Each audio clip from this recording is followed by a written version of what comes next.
1 अप्रैल 2025 से नया financial year शुरू हो गया है और पेंशन सिस्टम में बड़ा बदलाव हो गया है। अब पेंशनर्स एनपीएस या यूपीएस स्कीम में से कोई एक चुन सकते हैं, लेकिन एनपीएस और यूपीएस है क्या? इन दोनों में कौन सी स्कीम ज़्यादा बेहतर है? पेंशनर्स को ये कैसे फ़ायदा देगी और आप इसे कैसे चुन पाएंगे, सब कुछ बताएंगे आपको इस वीडियो में। नमस्कार, मेरा नाम है साक्षी भारद्वाज और आप देख रहे हैं लोकमत हिंदी।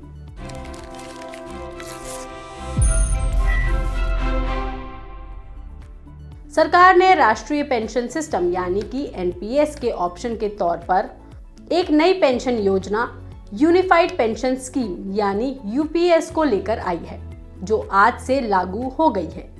ये पेंशन स्कीम स्पेशली उन केंद्रीय कर्मचारियों के लिए फायदेमंद होगी जो अपनी रिटायरमेंट के बाद एक फिक्स इनकम चाहते हैं, और यूपीएस भी उन केंद्रीय कर्मचारियों के लिए लागू होगा जो पहले से एनपीएस के तहत रजिस्टर्ड है। यानी कि जो केंद्रीय कर्मचारी एनपीएस के तहत आते हैं वो इसके तहत ही यूपीएस का ऑप्शन चूज कर सकते हैं।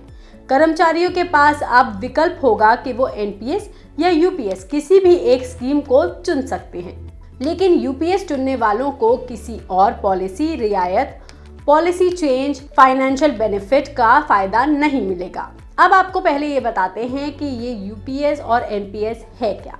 यूपीएस यानी कि यूनिफाइड पेंशन स्कीम, इसके तहत अब केंद्रीय कर्मचारियों को एक अशोर्ड पेंशन दी जाएगी, जो कर्मचारी के रिटायरमेंट के पहले के आखिरी 12 महीने की एवरेज बेसिक सैलरी का 50% होगा। कर्मचारी को ये पेंशन पाने के लिए कम से कम 25 साल तक की सर्विस करनी होगी। वहीं अगर कर्मचारी की मृत्यु हो जाती है तो परिवार को भी एक निश्चित पेंशन मिलेगी, जो उसे मिलने वाली पेंशन का 60% होगा। इसके अलावा मिनिमम अशोर्ड पेंशन भी दी जाएगी, जिसका मतलब है कि जो लोग 10 साल तक नौकरी करते हैं तो उन्हें कम से कम 10,000 रुपए की पेंशन मिलेगी। आज तक की रिपोर्ट के मुताबिक एनपीएस में कर्मचारी को अपनी बेसिक सैलरी का 10% कंट्रीब्यूशन करना होता है और इसमें सरकारी कंट्रीब्यूशन 14% होता है, और यूपीएस में सरकार का ये कंट्रीब्यूशन कर्मचारी की बेसिक सैलरी का 18.5% होगा।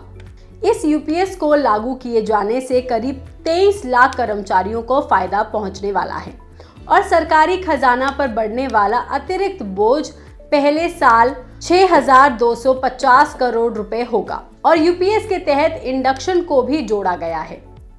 इसका मतलब है कि महंगाई के हिसाब से रिटायर्ड कर्मचारियों की पेंशन बढ़ती रहेगी।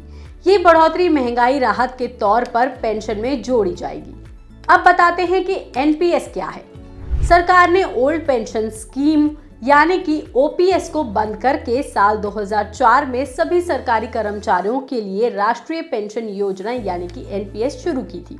एनपीएस में अकाउंट पोर्टेबल होता था, यानी इसे देश में कहीं से भी चलाया जा सकता था। सरकार ने इसे 2009 में प्राइवेट सेक्टर के कर्मचारियों के लिए भी खोल दिया था, लेकिन अब इस स्कीम के तहत आने वाले केंद्रीय कर्मचारियों को यूपीएस में स्विच करने की सुविधा भी दी जा रही है। वहीं यूपीएस और एनपीएस में क्या अंतर है, अब आपको ये भी बता देते हैं। यूपीएस के तहत केंद्रीय कर्मचारियों को एक फिक्स्ड पेंशन मिलेगी, लेकिन एनपीएस में पेंशन की रकम बाजार के रिटर्न पर निर्भर होती थी, जिससे उसमें हमेशा उतार चढ़ाव होता रहता था। यूपीएस और एनपीएस दोनों में सरकारी कर्मचारियों को वेतन का 10% योगदान देना होगा, लेकिन सरकारी योगदान की बात करें तो एनपीएस में वो 14% कंट्रीब्यूशन था, जबकि यूपीएस में ये कंट्रीब्यूशन बढ़कर 18.5% हो गया है। यूपीएस के तहत कर्मचारी को 25 साल की सर्विस के बाद ही फिक्स पेंशन और एक लमसम अमाउंट मिलेगा। पेंशन में महंगाई दर के हिसाब से इजाफा भी होगा, जबकि एनपीएस में कोई फिक्स पेंशन नहीं थी। आपको हमारी जानकारी, ये खबर कैसी लगी, हमें कमेंट सेक्शन में लिखकर जरूर बताइएगा। बाकी तमाम खबरों के लिए आप देखते रहिए लोकमत हिंदी।